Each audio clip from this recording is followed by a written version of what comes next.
Hey, what's going on, you guys? It's BarbMeetsWorld, and I'm back again with another recap and review for Married to Medicine, Season 10, Episode 13, Golf Cart Girls. And we are back. Hello, hello, hello. You guys, as you come into the room, make sure you hit that like button. It helps me get my content out to more viewers. Helps build the community. Also, make sure you guys are subscribed to the channel and hit that notification bell as well so you know every time I upload. Make sure you check the description box as well for all pertinent information. Let me go ahead and throw up my banners. My social medias are scrolling below as well as in the description box.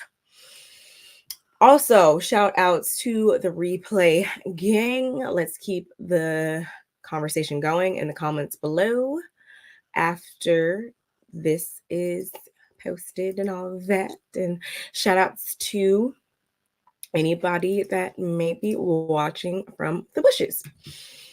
Let me know what you guys thought of this episode. We just came off of Super Bowl break and all that. So we are back officially this week for the final 2 episodes before the season finale. Or before the reunion, I should say. Next week is the finale. Hey, Janet. It's always good to see you come through in the chat. How are you this evening? Let me know what you think of this episode, though. I mean, after not having it for a week, this episode was decent enough. I'll give them that. It was decent enough to talk about. So we are here, and without further ado, let's get right on into it. So we pick up right where we left off in episode 12. Pick up with the ladies arriving to do some golfing. We know the ladies are golfing and the gents are chefing it up in the kitchen somewhere. So they pull up to do some golfing. They help themselves to some Patron and Prosecco, honey, because why not? This is a vacation. Anyway, and again, like I said before, the men, they're being chefs, and not only are they just like cooking, but they're cooking in like a competition with each other, and the actual chefs are going to judge the dishes in the end, which that sounds like more fun than golfing to me too, but I don't like golfing, so there you go. Yes, of course. And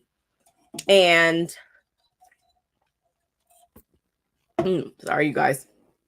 You know I'm just getting over being sick. But anyway, freaking Kemma, like it's getting things with him really went down real fast. And if you guys have been here for a minute, you already know why I say that. It went down real bad, real fast with him, because every time that man opens his mouth, every time we pan the camera over at him,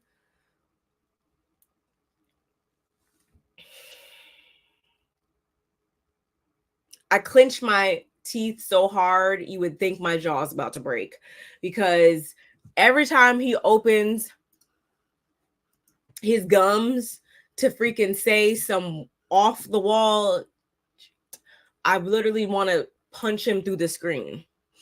So when he said the activity that they're doing is not manly enough, all I thought is he doesn't deserve access to a woman. He doesn't deserve access to a woman. And furthermore, if that's the case, then please explain to me again.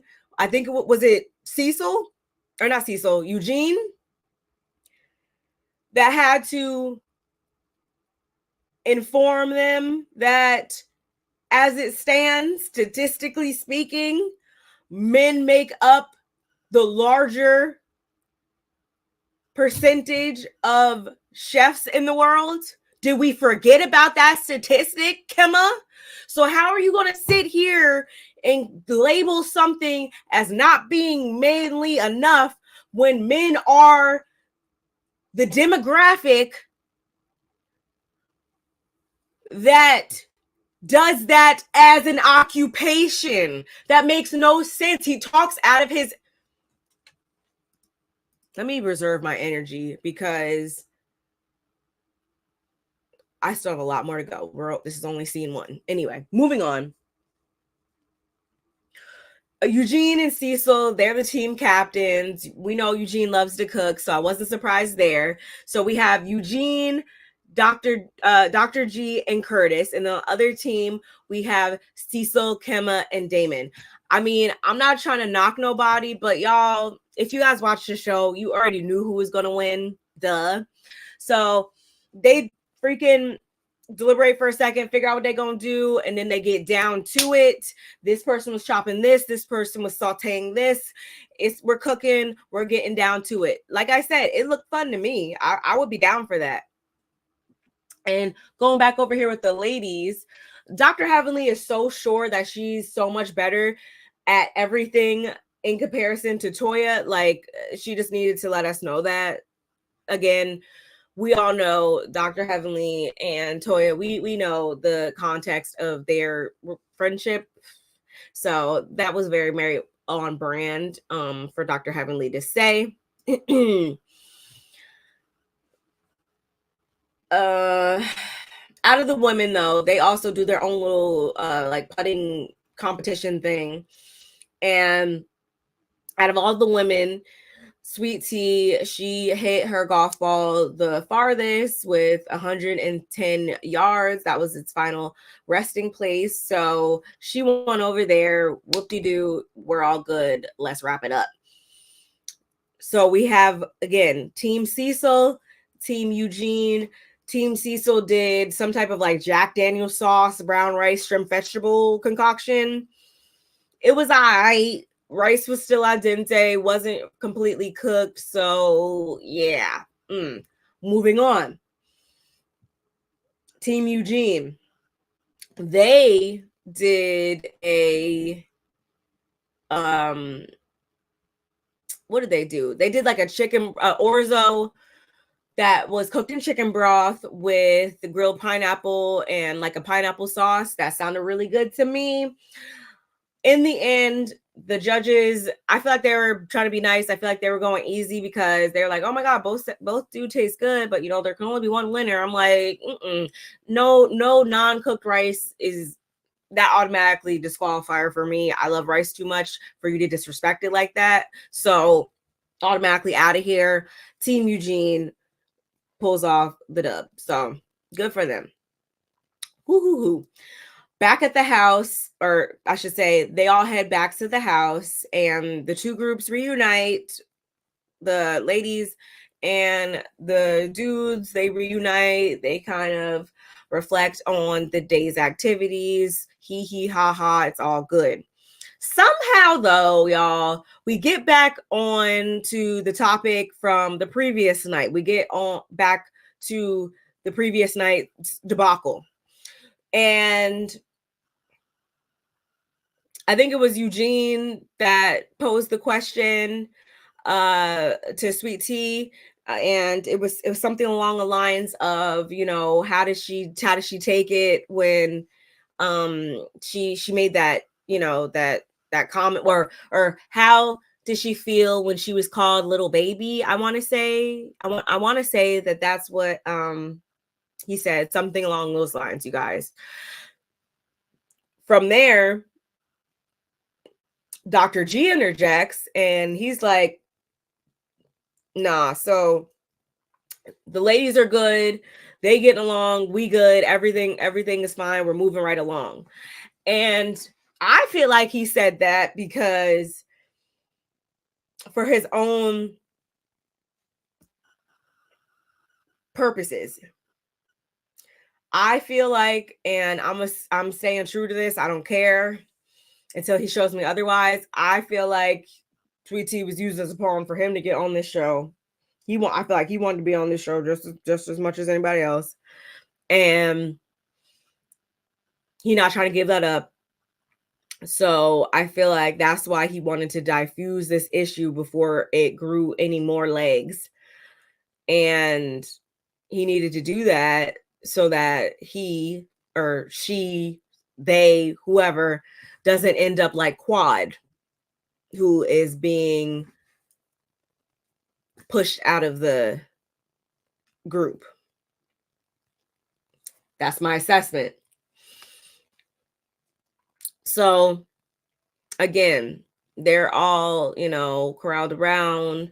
That's what they decide to talk about. And luckily, we have Simone and her big mouth say, hey, it's time to round up. Let's go hit this 80-foot yacht. We about to step on through. Like, yes. And I was like, yes, 80-foot yacht, me, please, right now. Oh my goodness.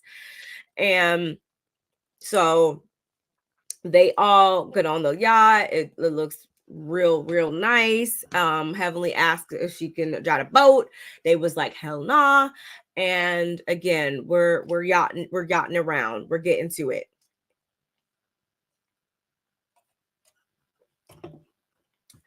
I will say Dr. Jackie was cute. Dr. Jackie's outfit was cute. Therefore, I'm gonna let her have her moment or whatever. She was feeling real good.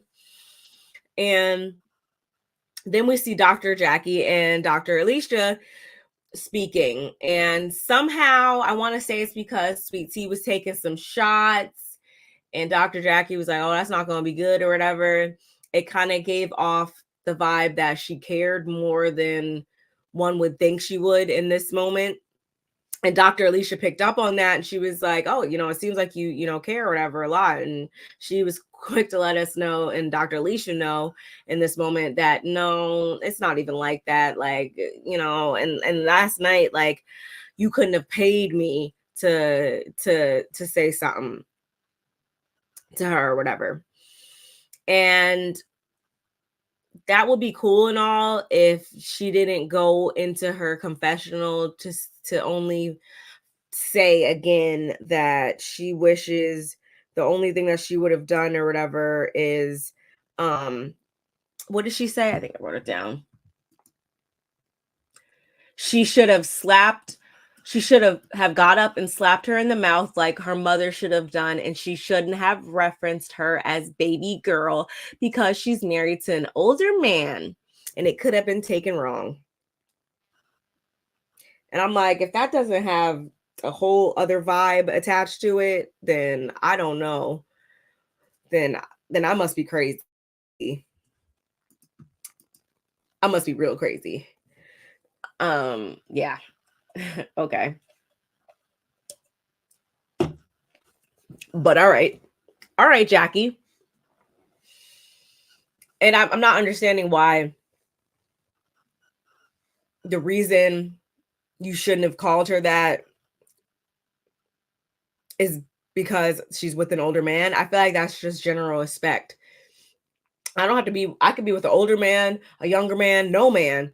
You shouldn't be calling me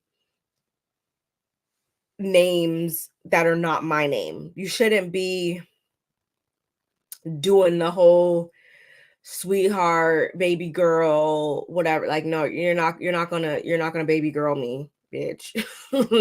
That's exactly how that would have went if it was me. So I didn't really understand why she needed to attach that to it. I think it was just, you should have just respected her and she should have respected you, and that's how it should have went.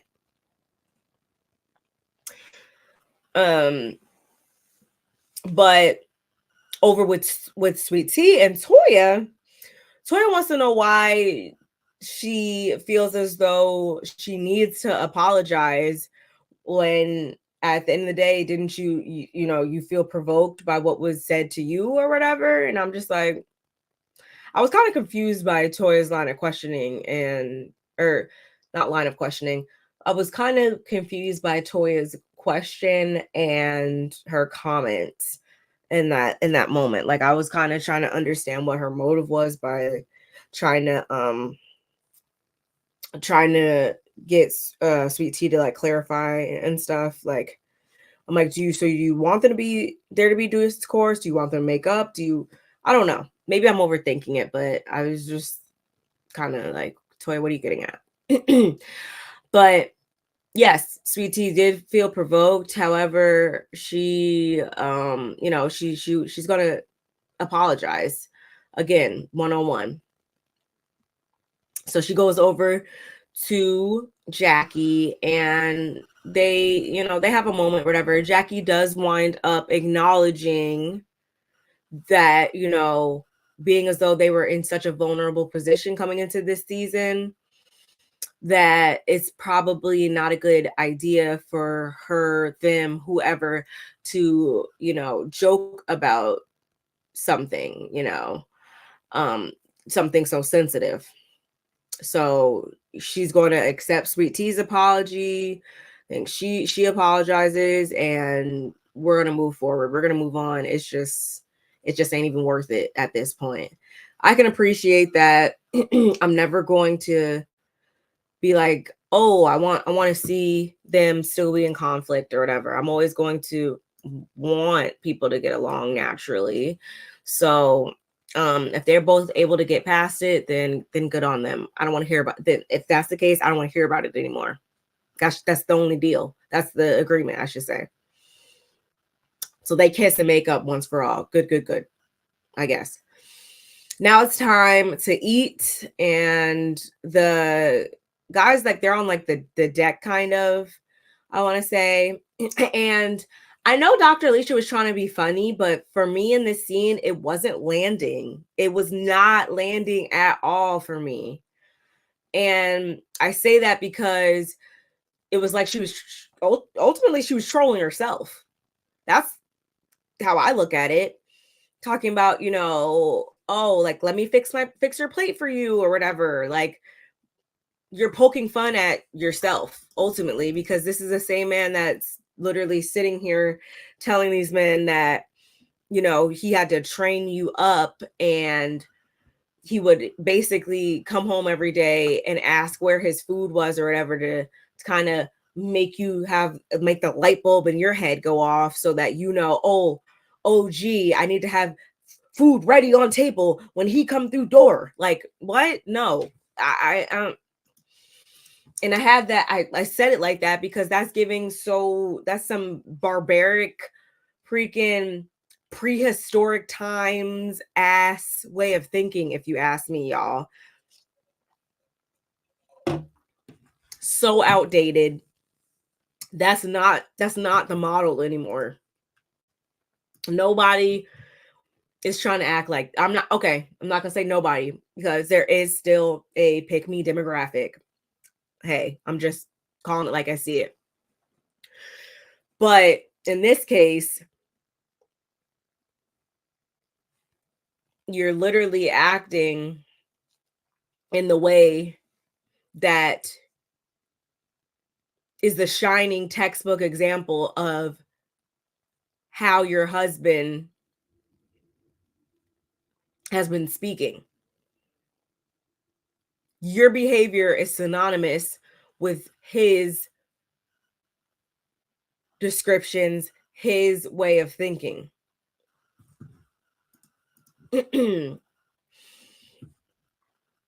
So it just wasn't landing for me. And Kemma, you looking over to Eugene talking about some well trained. Again, every time he opens up them gums, I want to literally throw my fist through the screen every single time. It's nails on a chalkboard to me when that man opens his mouth. And it's starting to get that way too about with Dr. Alicia as well. And it sucks because I was waiting. Y'all know, if you've been here since the beginning of this season, y'all know I couldn't wait for her to open her mouth. I was all like, why is she here? What? I've been waiting for her to speak up this entire season. And then when she does, she is only backing up his bullshit way of thinking. Like, come on.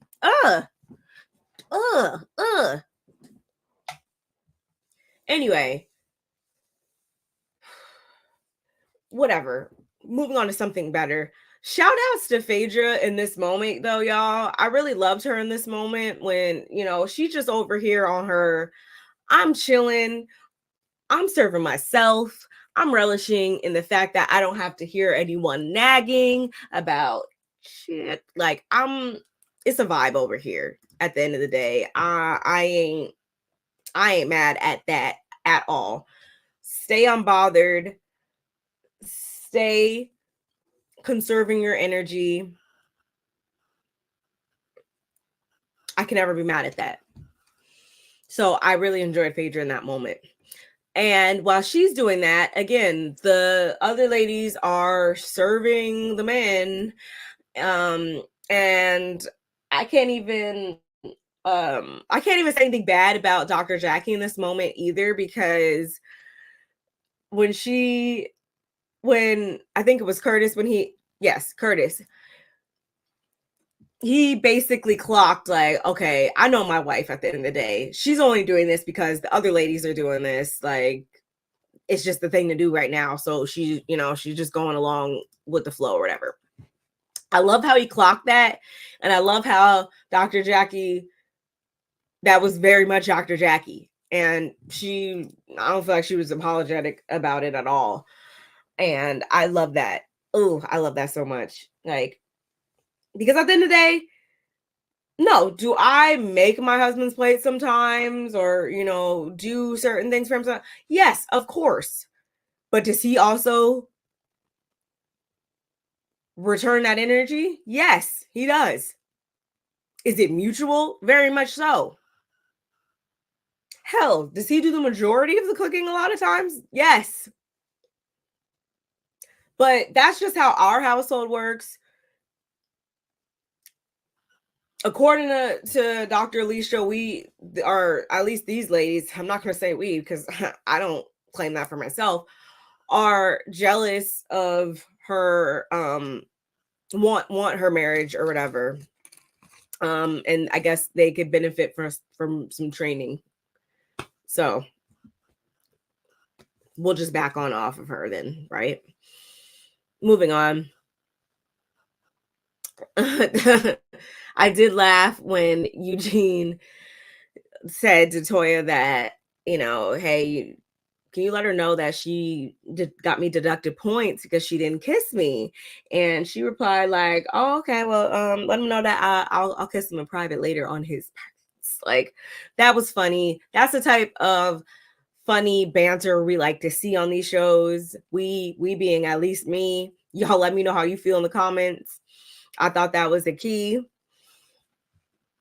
And I was like really bothered when Dr. Heavenly basically said that she would she would literally sodomize herself pretty much if she could with Damon's Johnson. Like, okay, Heavenly.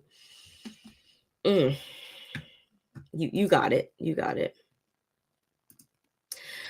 But unfortunately, that happy bubble is kind of burst when, I don't remember how it came up, but the nice nastiness started to flare up at this exact moment between mainly Toya and Alicia. And again, it stems from her marriage. I will say that the intricacies of her marriage. And Toya has to remind Alicia that, all you getting is Kim's Johnson, because he damn sure ain't helping you in all these capacities, because you be telling us that every chance you get.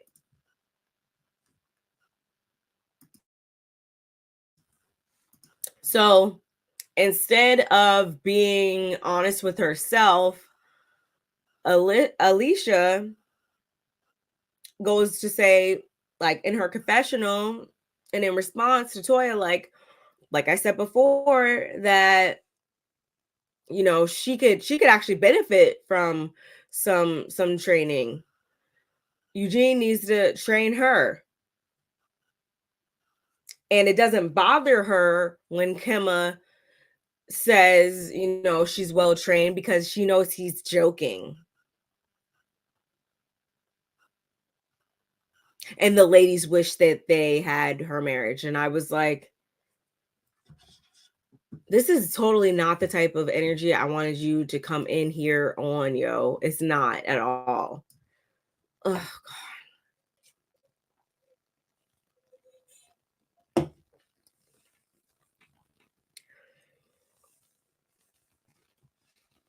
Eugene needs to train her because he can't control her. The look of restraint, like, I don't know, maybe she needs to watch this back and see how she's coming off. And that, are y'all going to let her know, or do I need to let her know? You don't have to live like that.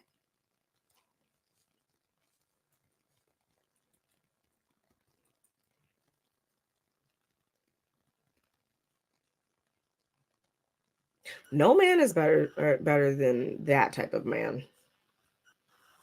That's for damn sure.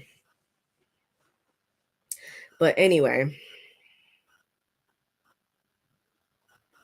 we're able to move past that and go into the final scene of the episode, you guys. It wouldn't be a couples trip if we didn't have some type of relationship targeted constructive activity, of course. This is classic, very on brand with Married to Medicine. So Jackie still age shaming, but I don't even care. I don't even care, Jackie. So the task at hand is for them all to write a major issue that they have in their marriage, write it down on a piece of paper, whatever. They're going to, talk about it, whatever. And it's also aimed at, I guess, a handful of questions that are on the cards. So Curtis starts it off, and he says his issue within their marriage is that social media.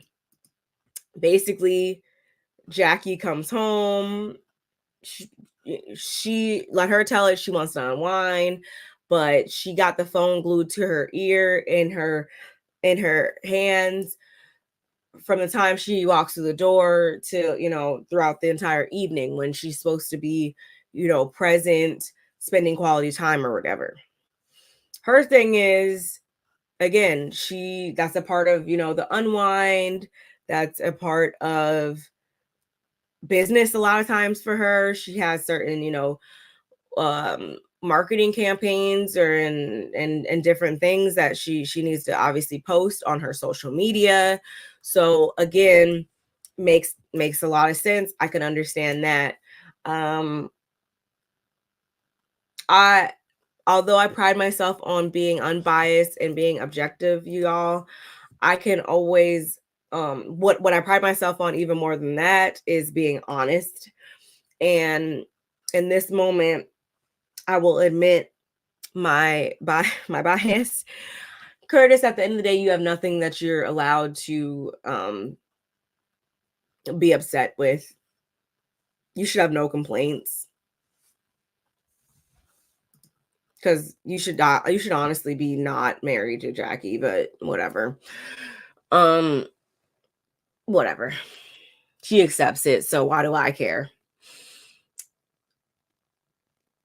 Damon can barely do the clasp on a necklace. Like, okay. Because Toya brings up how, Eugene cut her weave out or whatever, which I'm like, well, y'all, if that's the guys shouldn't be doing that or whatever. According to Curtis, Jackie doesn't wear weave. And I was like, you kidding, right? Anyway. Okay. I'm like, y'all would think that my marriage is just so weird because I make my husband cut my weave out too if I can't get to it. You the only one here. Especially us being so far away from where either of us grew up and where, we're from and stuff like that, it'd be very much just me and him. So yeah, just like sometimes, do I gotta help him move heavy things? Like, yeah, like you help your partner with things when you have to sometimes. So I was like, I don't know why it's such a foreign concept, but maybe I'm just looking at it too closely. Whatever.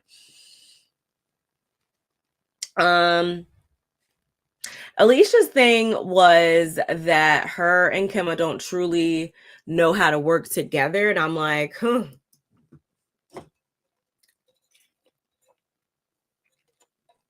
you don't say. Gee, how'd I know? Anyway, his thing is that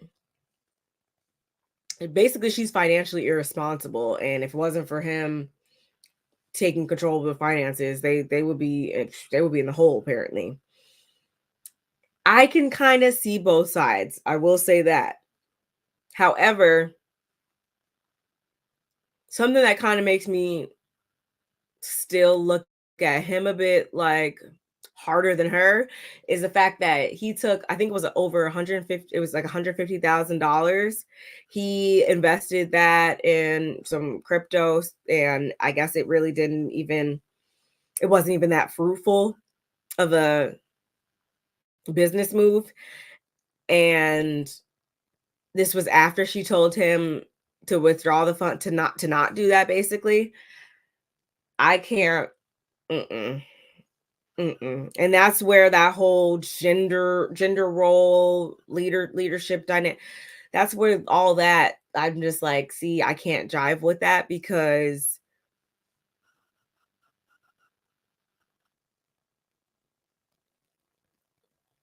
you're not, no one is just like all knowing. No one is just well versed in every single thing in the world to the point that they can't ever benefit from hearing somebody else's input. And I feel like this is an example of that. Completely thought that he knew what was best, and instead of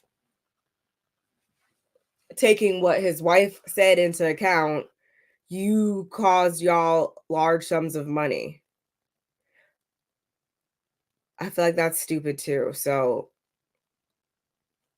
it's that's just something, that's a they problem.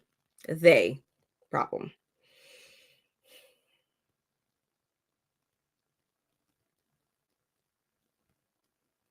Yeah, that's a they problem. The next question was about sex. Does everybody like think that they're having sex enough or whatever? Jackie thinks that they should do it more, but she's tired. I'm like, is it that you guys should do it more, but you're tired, or is it that you guys should do it more, but he ain't there? Okay. Um, and also, sorry, going back to what I just said, that is also going back to leadership and leaders and all that. The really the true characteristics of a leader include knowing when to let somebody else spearhead stuff.